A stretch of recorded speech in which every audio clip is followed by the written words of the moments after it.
All right, hi everyone. I'm Pam, and thank you for joining us today. We're a little bit late because LA has bad traffic. I've spelt someone's name wrong. I'll fix it later. Sorry. Okay, so thank you for all being here, and I would like to just welcome you. I'm going to be welcoming our guest in a moment, and I think most of you know who he is. Some of you may not know who I am. I'm an author.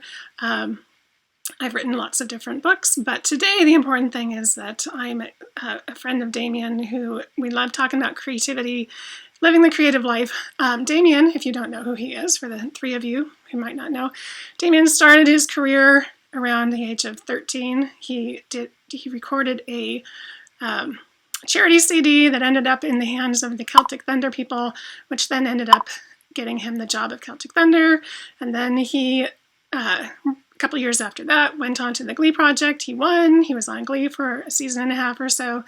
And now he's working on a solo career. He's also still with Celtic Thunder and navigating these interesting times with the coronavirus and the pandemic and not being able to do live shows. Today we're going to talk about creativity and living the creative life. And I would like to welcome Damian. There you are. You can unmute yourself. Hey, how's it going? Hey, good. How are you? I am good. How are you? I'm fantastic. Okay, I'm just checking. I don't know if you're looking. These names are spelled correctly that I have on the Chiron here, so that's good. Yeah, thanks for coming. How's it going? Are you managing okay in this pandemic? Yeah, it's good. It's been hard, as you know, but for most people, there's definitely been difficult moments, and some more difficult than others. I feel like the start of it was particularly hard, in the sense that we didn't know what to expect. We didn't know where it was going. I like to be a proactive person rather than a reactive person. And it's been more like impossible to be proactive in the entire process. So that's kind of been my biggest struggle. The whole year I felt like has been reactive. And I'm just not really sure that as an artist that's my particular strongest quality. I'm not really sure if being reactive is many artists' strongest quality. I don't know, maybe that's what we can talk about, but because normally we like to plan, we like to figure things out. You know, me personally, I'm the sort of person that I normally know what I'm going to be doing 12 to 18 months from now. So when this came around in March, and all of a sudden, you're living off of a week-to-week basis in terms of what the word's going to look like, in terms of what it looks like right now. I was kind of going through all that. And then it got, I feel like during the summer there was a little more hope, to be honest, but now it's kind of settling in. I think we're going to still be living with this for a while. So it ebbs and flows, it ebbs and flows. Well, let's just talk about what you were talking about there right now, because that wasn't on my list, but this is conversation, not an interview. So reactive versus proactive. I always say, because I'm an independent artist as well, I'm an independent author, I always tell people that if you need permission, then your independent is not good for you. What do you think about that? If you need permission versus having someone tell you how to do everything. Yeah, I think the whole idea of being independent is permission isn't necessarily a thing, because that's actually a really good question, because I feel like permission looks different, because I don't search for permission with my independent art, but I do definitely search for validity that I'm going in the right direction. I've got a very small handful of friends that I trust with material, with music. So it's not necessarily permission, but it's more I think it is. I think the word is validity, that your art is good. Because at a certain point, you create plans, you write music, but then it's probably the same as writing a book. Maybe it's not sure. But at a certain point, I start second guessing myself if my work is actually good, because I've lived with it for so long before it's even out in the world. So I definitely feel like that can be kind of hard sometimes. So it's nice to have like a little small pot of people you can trust and kind of have like an outside perspective, which kind of, I guess, maybe is the independent equivalent to permission. But I think that you have to have, it has to be a small group, because you can't, and it really has to be you plus a small group, do you know? Because I know that I call the second book problem, which is not necessarily just about second books, but first book you write, you have like no clue what's going on. You have no idea how it's going to be received. You don't know how anyone's going to, anything. And then if it's successful, whether it's an album or a book or a show or anything, then you think, okay, what did I do? What were the elements that people liked? Yeah. And then, but if you start doing that, what I figured out, because I'm on my 18th book now. You're on your. I have a. These are all your CDs. I have a thing of all your CDs. 18 books. 18 books. Crazy. So it's a lot, but it's good. But I feel like if you start trying to write for what you think people wanted, what they actually wanted was your authentic voice. And so if you, right? You agree? I do agree with that. And I think it can be easy to lose that. Like sometimes in a record process, I forget that because my authentic self is like sometimes you'll try and figure out like how do I make it sound different, or like how do I, but like really, and you do kind of lose sometimes the fresh ears to a new song is a completely different perspective than something I've created, something I've written, and how I feel about it. And I think that is essentially what you're saying is like your authentic self to other people. And I think sometimes you need to trust that a bit more. And I'm not saying it can be hard to trust that, but I'm just saying that like you can get lost in the process sometimes, like try and decorate it up or like try and make it different. And that's why I feel like some people's art sometimes, and it works for some people, but like sometimes it gets kind of weird because they like, if they're on their third or fourth album, like all of a sudden, like it's just like a little bit weirder because they're essentially searching for something that like they have kind of forgotten what they're kind of looking for, maybe to a certain extent. And like, yeah, I think that's something I battle with because like my music will never suit being weird. Like I'll never do weird music. So yeah, I definitely agree with that. I think people want to hear your authentic self, and it's probably the same as writing a book. It's like, what did I do great in this last book? I really just put my heart and soul into it, and was my authentic self in creating this, and I was disciplined, and I got up every day and wrote for 2 or 3 hours in the morning, and an hour or two in the afternoon or in the evening. Maybe it's like a formula like that, where you just kind of have to trust yourself a little bit more. But do you think, there are so many things I want to address in what you just said. Do you think that, you're talking about those people who on their 4th album get weird. Like, do you think that because part of it is the interest, like I have 4 different genres I write in. And that's because I love the creative process and I love exploring and I love trying different things. I mean, can you see yourself like maybe one day trying something totally different? Or I suppose you can do that without publishing it, but what do you think? I definitely think for sure I can see myself doing something different. But I think that is different in like than being weird. I think being weird is like something left of the field that you like don't expect. Okay. That is very clear that like you felt the need to kind of get weird with your art, or like make choices that aren't, as you were saying, authentic to yourself. Yeah. That's what can make it a bit strange sometimes. But like in terms of me moving forward, like I can definitely see myself like doing a swing record, like a big band record in like 5 or 10 years. Or, you know what I mean? Or like even doing like potentially at some point in my life, like an album with like Christian music or something like that. Like that's stuff I love, but that is also stuff that people already kind of identify with me. Like that's not necessarily left of center. Like I feel like left of center for me would be like cussing on a record, or like doing like a rock record, or just like something that's like, okay, that's clearly not me. You know what I mean? So I think there's different ways of expressing yourself that can still be true to yourself. I think. So I want to back up to the first question I had, because it's going to become relevant, I think, in what we're saying. First question I was going to ask you was, so one time we were talking and you said something and I was like, stop, back up. I want to hear this again because you said it so well. It wasn't a new thought, but the words you used, I thought were so good. You said the journey is the dream. You remember that? And so tell me, what does that mean? What does it mean that the journey is the dream? Why does it matter? How does it apply to creating and living a creative life?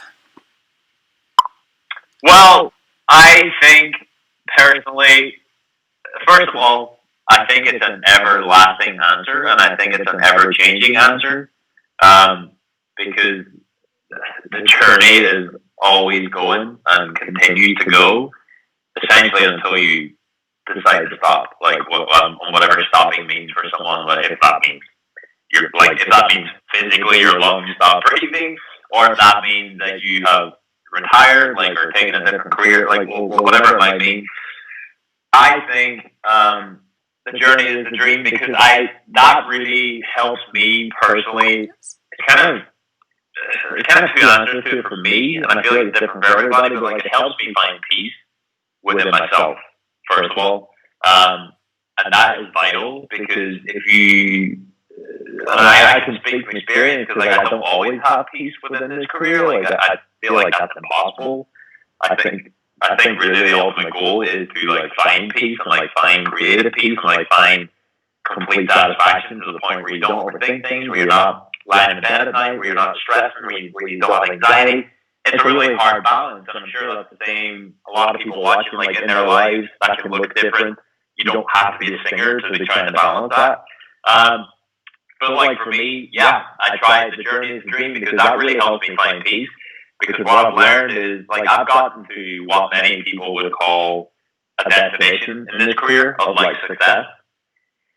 I've learned that it not only does it like not define happiness for me when I get there, but like it's also ever continuing, and like it's always then a couple of months later, but like what's next? Like where's the next thing? Like it doesn't last forever.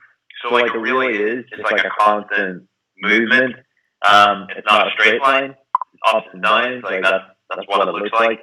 And I feel like if you're lucky enough to be able to be on that journey in this career for 20 or 30 years, like for me, that is the dream. Like that genuinely is. Like if I'm doing this when I'm 40 or 45, like there's people still listen to my music, and I'm still able to make a living out of it, that would be more success for me than I could ever have dreamed of when I was 14 years old. You know what I mean? It doesn't necessarily have to be like Brad Pitt status A, like as a human being. Like that's not what I'm searching for. You might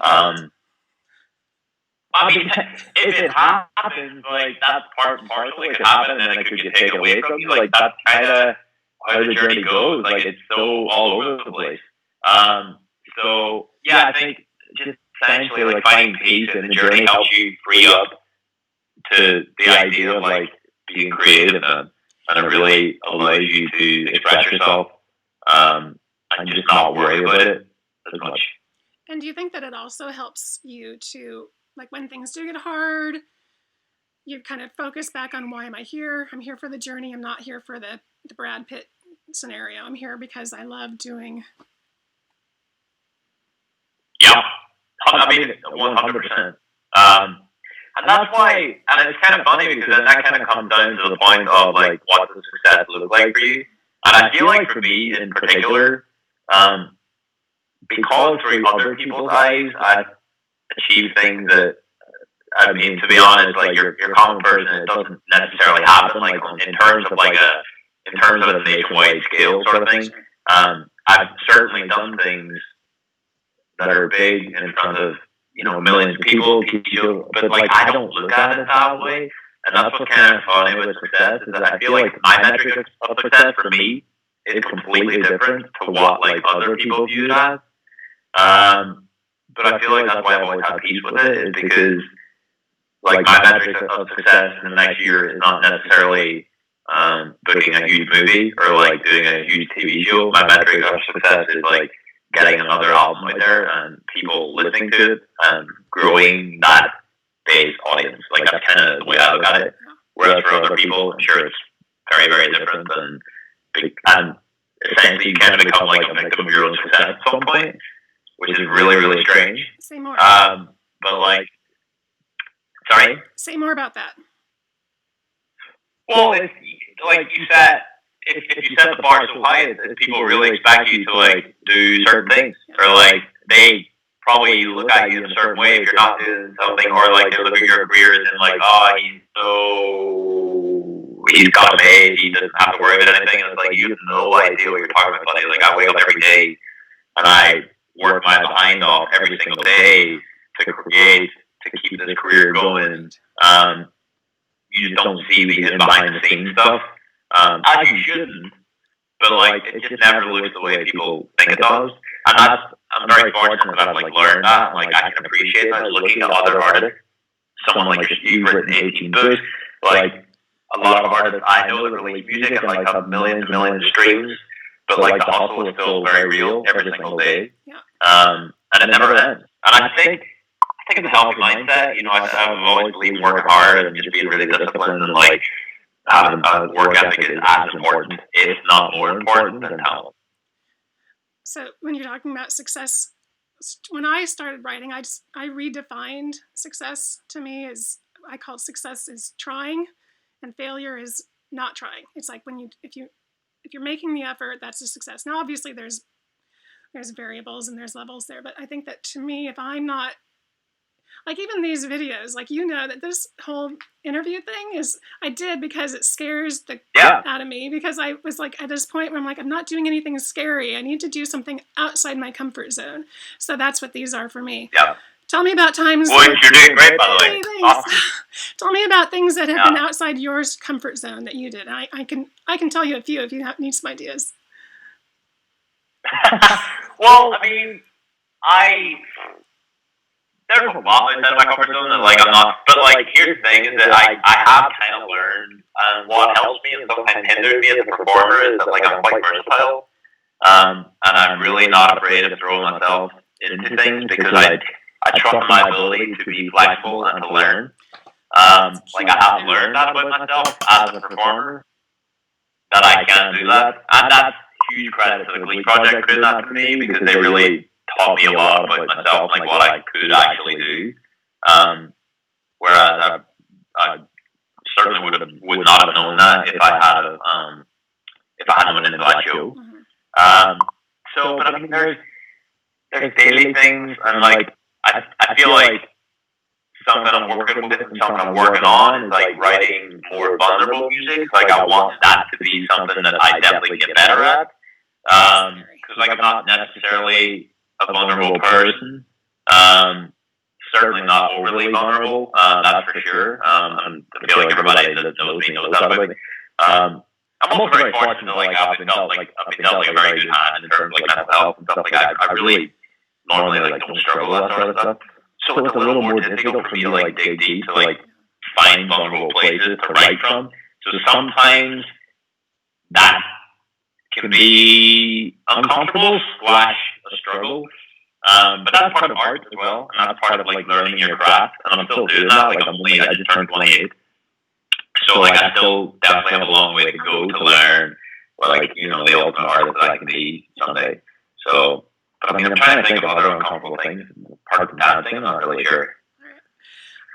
I won't bring anything up. You might have a better answer than me.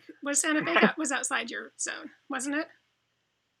Yeah, leading it was. Leading a movie was. I mean, that was so uncomfortable. I was very nervous.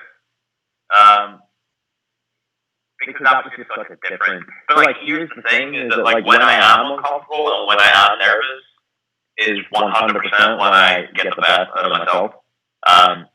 And that's a really good thing to be able to trust yourself. Like I'm so fortunate that I can trust myself. I can. And it's almost like this alter ego. Like he's not Damian, the guy that does those things. He's somebody that Damian can trust.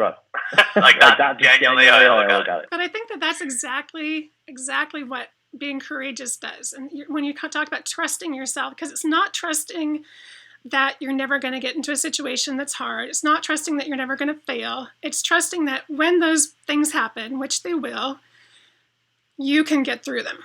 that you have the resilience and the courage and the self-discipline and whatever it is that you need to take it and learn from it. And I think that trusting yourself is exactly what happens the more you do things outside your comfort zone. Because you do fall, you do fail. Not you specifically, but anyone who does. Me, I fall. And the more I do things where I fall, but then I realize, I didn't die, it's all fine, then you can do more things. I think that trusting yourself, that's totally it. Another thing that I would say is one of your core values, I don't know if you've identified it as such, but showing up. Talk to me about what that means, showing up. I think, first of all, I think that is one of the most important things you can do. And don't underestimate how difficult it can be to show up. Because there are days, for example, especially in 2020, right? Like there are days you wake up and you're just not feeling it. You don't want to go outside. We're all human beings. Like I'm certain we've all felt this year. And I feel like when it comes to art, it really is all about showing up. And there's days that I've not felt like I wanted to go into the studio, and I've come out with one of my favorite songs that I've written. So I only ever see positive things from showing up. And showing up is, the definition of showing up is essentially literally what it says on the pin. It's like you show up, you work on something, even if you're not feeling it, work on it, show up, do your best, and you will always pull something from that experience or from that 4 or 5 hours. I feel like that's vital. And I'm happy you've identified that as core value, because that is something that I really try and practice, because I think it's the most important thing, and I've just personally seen a lot of results from that over the years. So, and also that goes to practice, which has to do with you're not expecting that the first time you do something it's going to be perfect, even though we all want to never fail. But if I were to rewrite my first books, I would not write them the same. I was looking at your list of songs. You wrote your first song in 2009, I think, and then the next one that I know of was 2012. And then, but you didn't publish anything until, or release is my word, release anything until 2016. So do you think that you would ever go back and release any of those? Because there's some good ones, but also those are a different time for you. Yeah, I personally don't think so. But that's not to say that I think it's necessarily a bad idea for somebody to do that. But me personally, I guess Pam, the difficulty I had was I already had a profile, I already had a career. So in that sense, it kind of felt like I was a little backed into a corner. Like the first thing I had to release had to stand alongside everything else I'd already done in my career. And when it comes to original music, it's such a different ballgame. It's such a more difficult in different aspects than Celtic Thunder and Glee, all that stuff. But I just sort of felt like for better or for worse, and as another example of being a victim of your own success, sometimes I didn't feel confident enough in 2014 to release a song that I had written because I was afraid that it just didn't stand alongside everything else I'd done. And I also felt like I wanted to give songwriting the respect it deserves and really hone in on that craft and not assume that because I'm a singer I'm a songwriter, because there's a lot of people who do that, and that's simply not true. It's a craft that deserves respect. People go to universities for songwriting and spend $250,000 a year for a reason. It's not something you just wake up and do. So I really told myself that and decided to hone in on it and gain as much experience from different people, gain and learn and absorb from different people and just be better.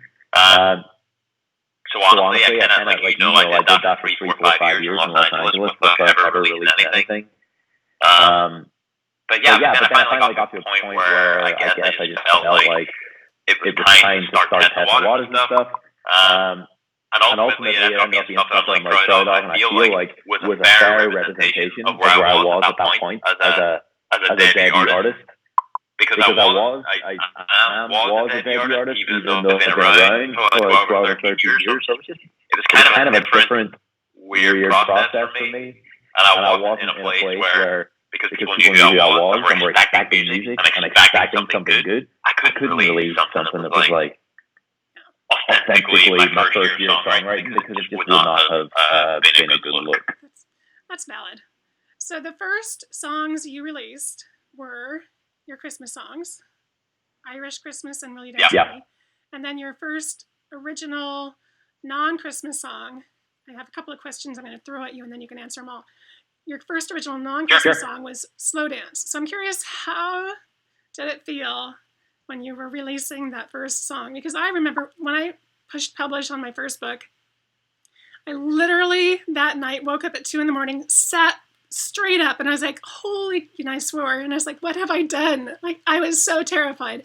So did you have that experience? And then second question is writing a Christmas song original more vulnerable than writing like, tell me about how it feels to write a Christmas song versus how it feels to write a non-Christmas song. Go. First answer would be, you didn't say it, but I feel like you were just explaining the climatic feeling of putting art to the word. Because I'm sure you felt that. Like, I don't think I'm an alien. That is like a very real feeling. Because it's such a weird thing to put yourself into the words in terms of like something that you read or something that people listen to, because you're never there when it's being consumed. So you don't get like you know, these days we're a little more fortunate. Like, you get a bit of like Instagram traction, like tweets and Facebook or like whatever it might be. Like, you know, your core base will let you know what they think of it, and that's like always nice to read.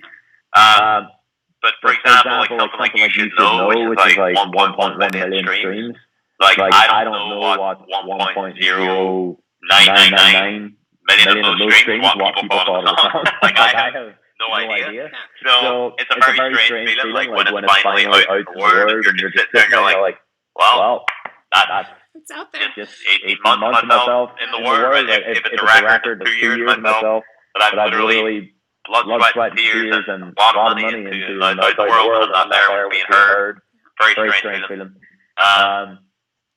And second question was, what was the question? So Christmas songs are 100% less vulnerable and less everything than writing.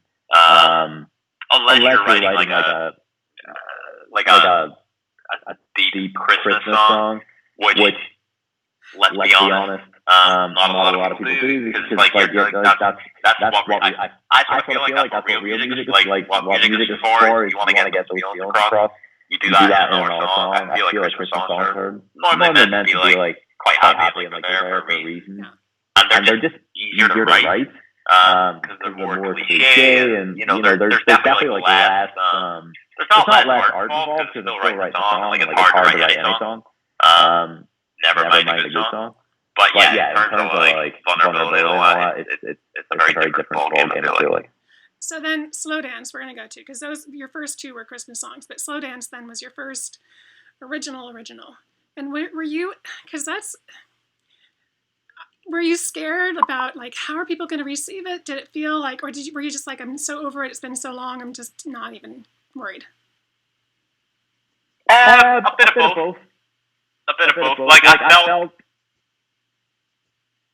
First of all, I really liked Slow Dance. I thought it was a very well artistically written song in terms of like what I wanted a first song to look like. Like, I thought it was a catchy, hooky chorus, something that people would sing along to, and I thought it was a sweet song, like a nice message, and it was a good way to start off like Damian McGinty brand. Like that's really what I thought. And I was excited about the word, but yeah, there was also an element of being having listened to it for a year on my laptop and just being like, oh my god, I'm so ready to get this out, like done, boom. So yeah, it's a bit of both. But I feel more than anything, like Slow Dance for me was definitely like a perfect way to start off, create my own sound, create my own brand, and get something out there. And like it's not too deep of a song, like it's a pop song, but it's like it's got a bit of purpose. And and I just feel like the sound of it was really good for me, and like, because an issue I had for a long time was what do I want my first album to sound like, where an artist's versatility can help you in a lot of cases, but it kind of hurt me in that sense, because I can do a lot of different styles of music. Like I can be what I've become, like what I'm honing in on, or I could really get on like a Bubbly road. I could get on the country music road. And I'm like convinced that I can do those quite convincingly, actually, to be honest. So it was a little bit difficult honing in on that, finding that. But then, once we did, I felt like Slow Dance was a perfect representation for the first Damian release, I guess. So we talked recently about Keith Urban has a new album out, and he calls it genre free. Like, when he talks, I really like that. Yeah, because I hate labels. So, but if you were, and also I feel like you said Slow Dance is a pop song, and I'm like, is it a pop song? Like, I don't know. Is it? What does pop even mean? I feel like there's so much of a problem with the genres in music. You have what would you call your song? I feel like pop. The word pop gets like a bad rep almost. And I love pop music. But when I say pop music, I mean like music with a purpose, and like that tells stories and makes you feel things, and can translate you to another place, which is why we listen to music, right? That's why I love music, because I need it, because it takes me different places, because it gives me breaks in my brain, because I love listening to it for all those different reasons. It's an algorithm of those reasons, really. And I try to call it like pop with a purpose, because like I don't sit down and listen to like, I don't know, because I do think there is such thing as bad pop, but like that's not the kind of pop music I listen to. And I want to represent that with my music. Like, I feel like my music is like, if you label it pop, I wouldn't argue with you. But there's definitely like more to it. Like there's a lot of layers there. Like Coldplay is pop, technically like a pop alternate band, but like they've written some of the greatest songs of all time.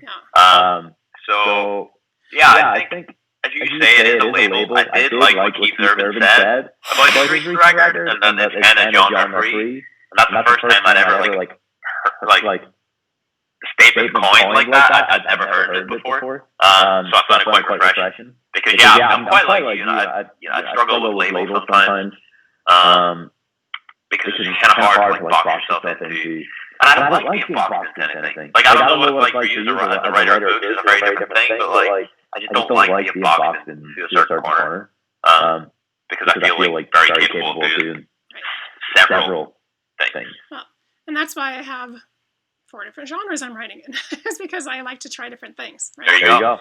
Apparently we have an echo on you, and that's because of my computer setup, and I apologize to everyone, but I know what the problem is, and I can't fix it, so I apologize to everyone, but we'll work on that. I have to get a new computer, basically.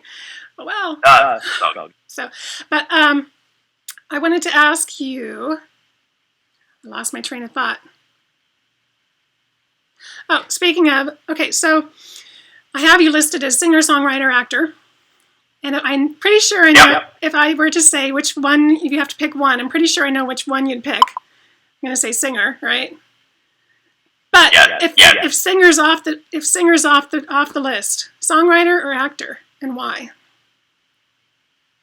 I would definitely say songwriter. Because I enjoy it more. And don't get me wrong, like acting is kind of big. I really did like that experience. Because I have a lot of pressure on me and a lot of people dependent on me, which I really enjoy.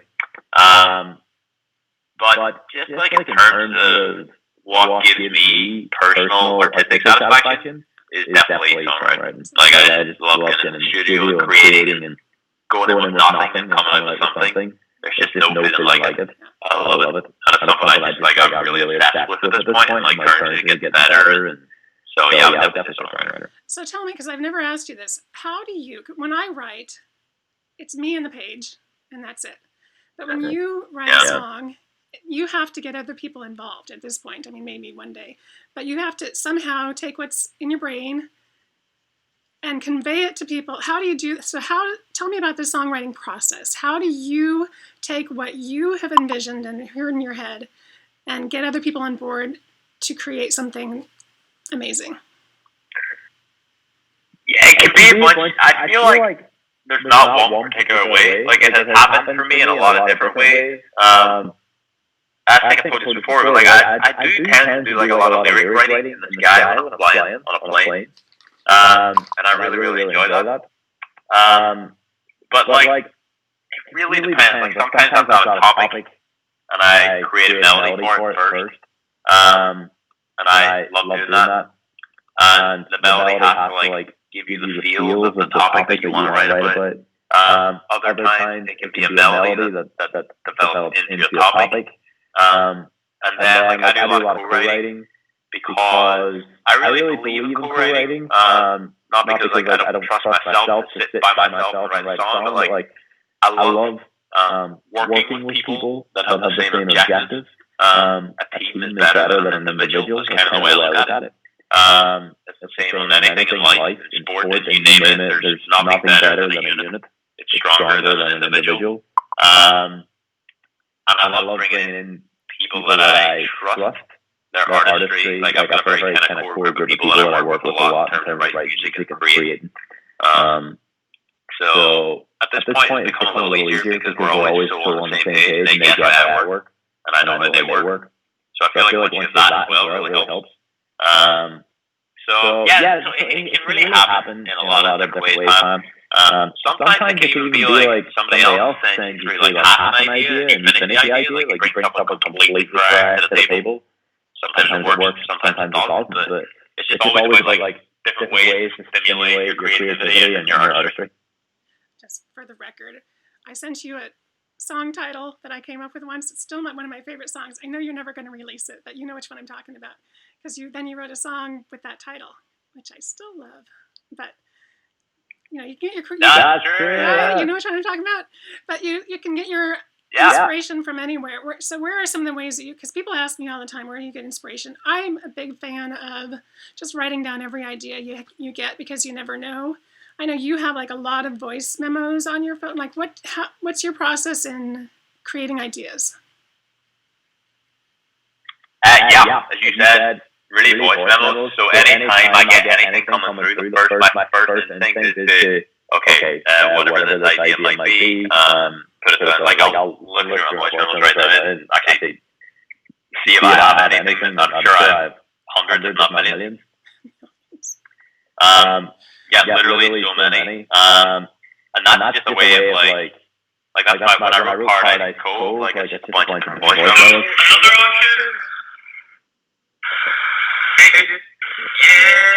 It's just like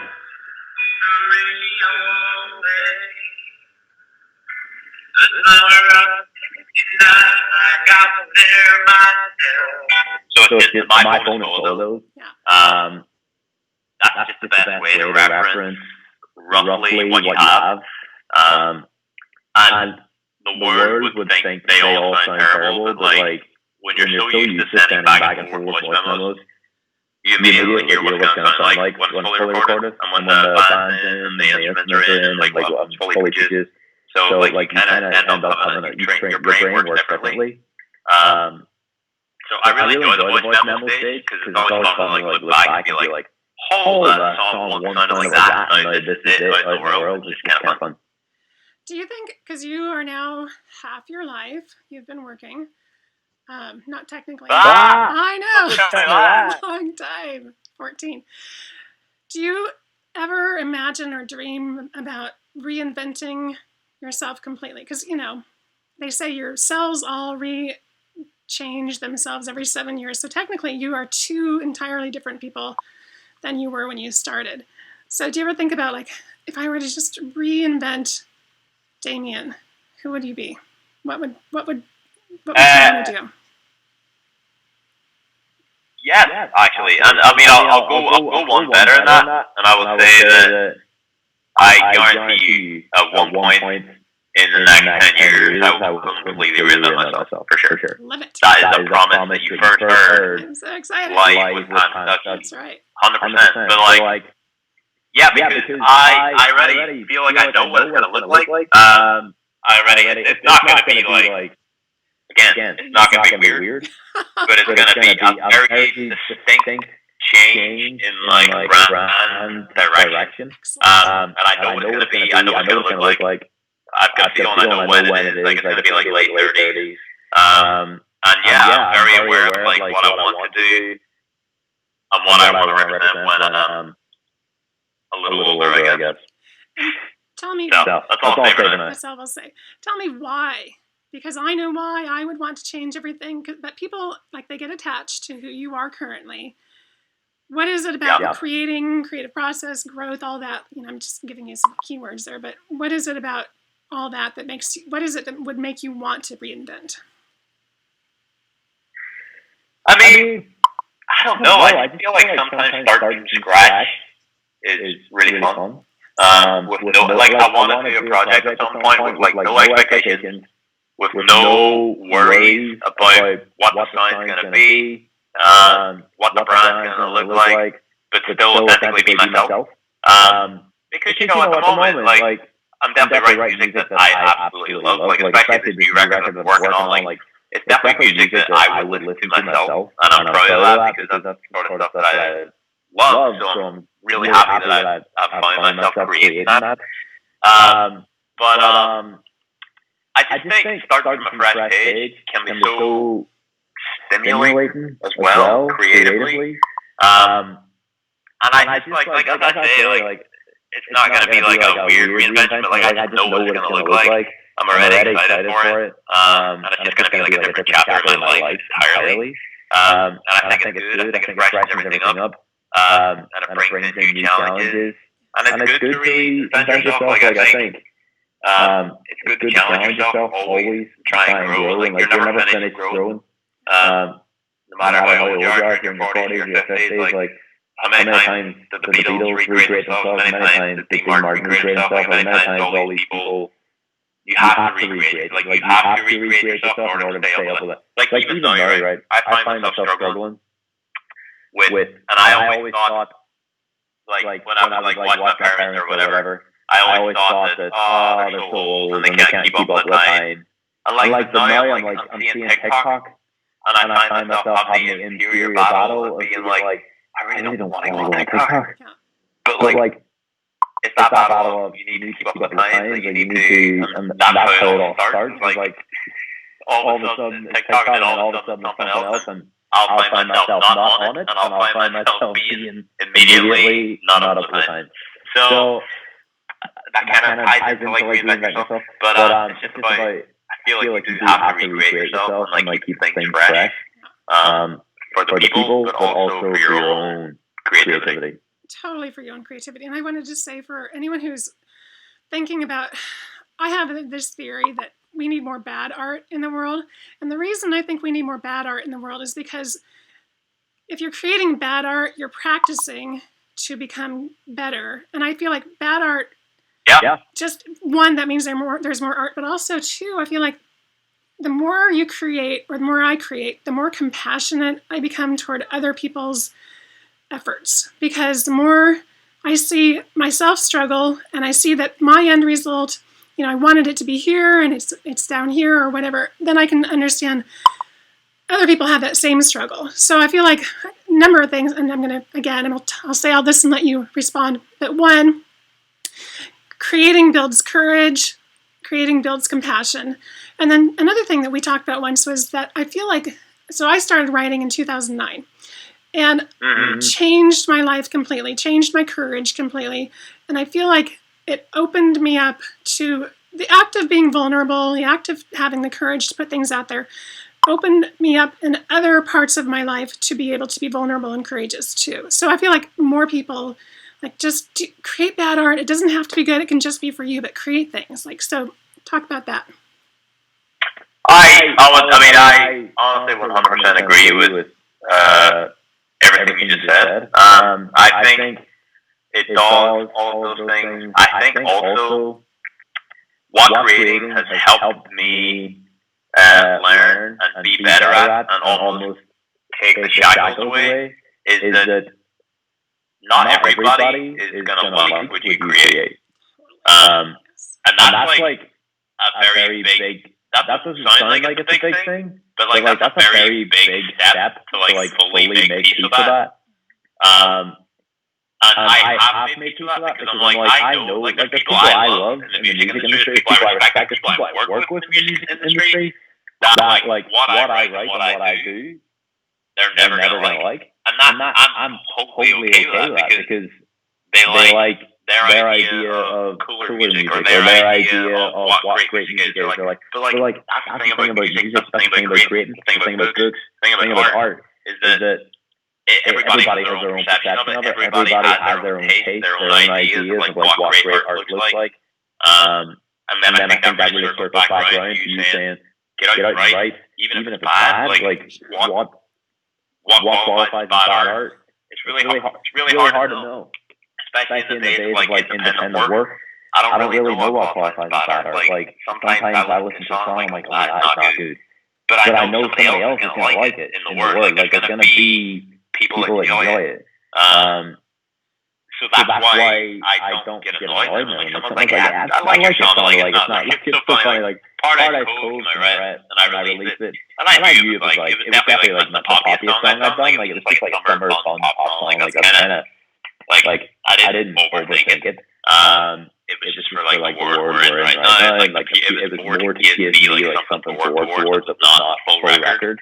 But like I got so many great comments about it, and like a lot of people were excited about it. But then like I remember I was in Memphis, and I asked one of my buddies in Memphis, said to me, like, I heard you song. I was like, oh yeah, and I never say this. But I looked at it, I was like, oh yeah, did you like it? But he goes, honestly, not my thing, but like, I was like, you know what? Thumbs up to you because I appreciate the transparency. I love that you also delivered it in the right way. Like as an artist, for you to say that it's a bad song is not okay. It's not okay. But for you to say I appreciate what you did, but it's not my cup of tea. Two very different things. And I think that's the thing that creating gave me was that perspective, because I know people who are like 1 star, I hated it. I'm like, I would never give a book a 1 star now, because I know, well, not never, because sometimes it depends on your intention, but if someone really put their heart into it, like I can say, I see your effort, I so appreciate that you had this vision. You don't have to be mean about someone's creation just because it is either subjectively or objectively bad. I mean, sometimes they are. 100%. But I think that's one of the biggest things that anyone who is interested in creating should get out there and start. But I think that also, going back to what we were talking about, like in terms of the why you're doing it, I think you have to remember that, because if you're doing it for the fame or for the, whatever, I don't think that you're going to have the authentic experience. No. You can certainly be successful, but I don't know that you're going to have the same personal satisfaction from it. Do you think? No, 100%. And here's the thing as well, is that you can like, as a performer, or as a, I guess as a performer, like you can really bluff your way through a lot of things. And it like sounds good or sounds okay or like whatever it might be. But you cannot bluff your way through creating. Like you physically cannot bluff your way through. Right. Somebody saying, I'm a songwriter, here's a song. That song clearly shows that you have not written any songs before. You have not shown songwriting respect, just for very simple reasons. So you have to want to be better. You have to want to learn. And you have to be serious about it. Like that's why, as I said when I started, I didn't want to insult songwriters across the world and be like, yeah, the songwriter, here's my first song. When I wrote it 3 months ago for the first time ever, I actually did like almost 5 years of an internship in Los Angeles before I released anything. And that was definitely a personal choice. Not everybody does that. I understand that. I'm not like dissing people that don't do it my way. That's not what I'm doing. I'm simply saying that songwriting, you don't get away with anything. It's very, very clear if you put the work in or not. I just sort of feel like that's quite transparent. Even if it's a song you don't like, you can still appreciate that's well written. I just don't like it. what made you decide not to just do covers? What made you decide that you wanted to write songs? It's more challenging, but it also gives you your own voice. A lot easier. Like for me now, I'm certainly not just a cover artist. I know a lot of them, a lot of good ones. A lot of people have made a great career out of being a cover artist. But what I would say is that for me personally, it would be so easy for me to go into the studio at this point and just record 10 songs that are covers and put an album out. It wouldn't feel right. Like it wouldn't feel unless it's a specific purpose or a seasonal record or something, or there's obviously exceptions. But it just wouldn't feel right to put 10 random songs together because that's not who I am anymore. A record is a 2-year cycle for me of writing, recording. So that's kind of where I'm at with it.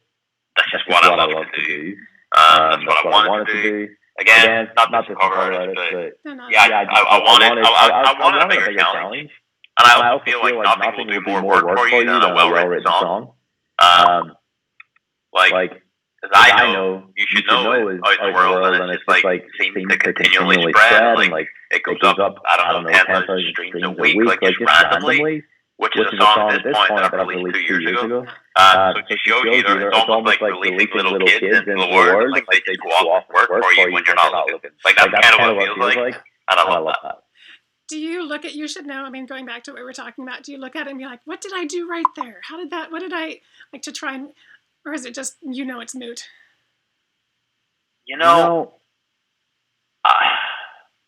I knew we wrote it. I fought for the song beyond the record because the producers didn't think it was good enough. So it was actually the one song that I fought to be on Young Forever, which was my first album. And I'm glad I did. So I obviously knew there was something about the song because it feels like it's verified now because it's the most listened to off of that record. But like, I don't know. I haven't really oversat it. I just think it's a good song. It's a good song. And I just want to say for anyone who's wondering, like, I've heard some of your songs coming on the next album, and they're so good. There's so many really good songs, and I'm so excited. I mean, like, I heard, I have it on my playlist, and one came up today. I'm like, oh, I love this song. It's so good. I'll tell you which one later, but it's really going to be amazing. It's so good. But I think that goes back to, it's just, to me, like the creative aspect of writing a song or writing a book. Like, it's just, the process is so life enhancing. Like, it just makes me feel like I'm truly digging into learning about who I am. I don't know if that sounds totally hokey, but that's what it is for me. No. I mean, I agree. I think like the process can sometimes be a bit strenuous. And at times it can feel like you're going fishing and you're not catching anything. Like that's kind of the way it can feel. That's not kind of the way it can feel. That is the way it is sometimes. It's about getting through those parts. And like I can safely say, like everything I've done in my career so far, there's nothing more fulfilling than like writing a song that people end up really liking. That is the most satisfying thing.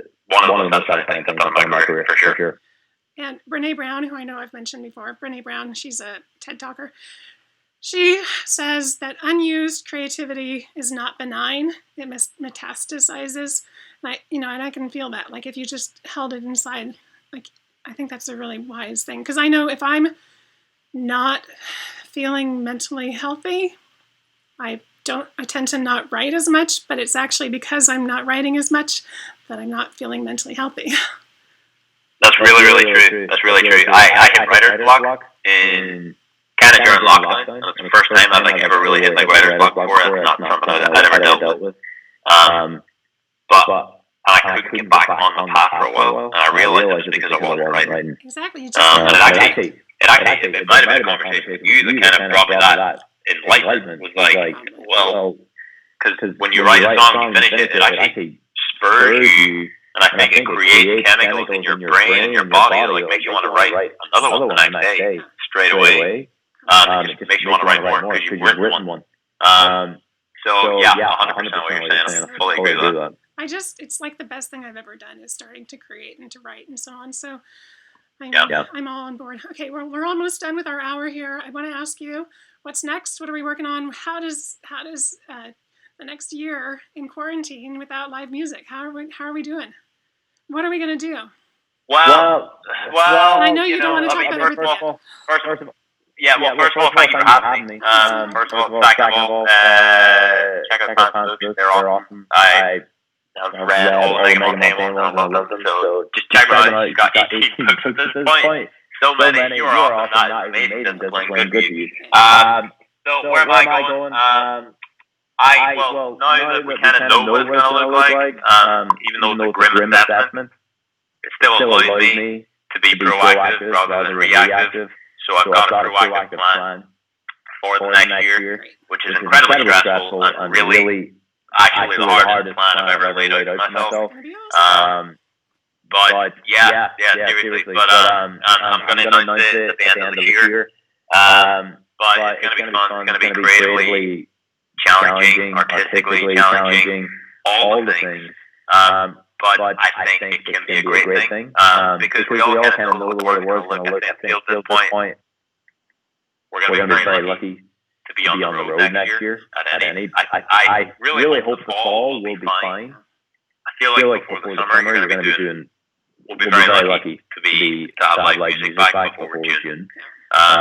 So that is a good assessment, but again, it allows you to be proactive. And I've got a really good plan going. So and I fly to Nashville in a couple of weeks to start getting into the studio. And then actually I wrote a Christmas song 4 days ago. And that, see how quickly I can turn around, but there's a chance that that's going to be fun and that'll be out in November. It's so terrifying even saying it, like that'll be out in November, and I have nothing but a voice no more right now. So keep on working. Do you know, that reminds me, so I was looking up details about you to make sure I knew my facts, and then I haven't used any of them. But the first Celtic Thunder performance was 12 years ago yesterday. Did you know that? October 3rd, 2008 in Binghamton, New York. No, I did not know that. I knew it was in Binghamton, New York. I did not know that. Oh my God. Yeah. You made me feel old. Yeah, no, that's my goal. So, all right. Well, Damian. Level the playing field. That's right. You're almost halfway there. Well, Damian, thank you so much for coming on and talking with everyone. And I want to say there's so many questions and comments. And like I said, this is new to me. And I've just been watching the comments come in. There's no way I have enough brain power to so thank you everyone for commenting. I'm going to go back and read the comments now. But Damian, you're a gem. I'm so excited for everything. Thank you, Pam. Love you. Take care. Thank you, everyone. Talk to you soon. Bye.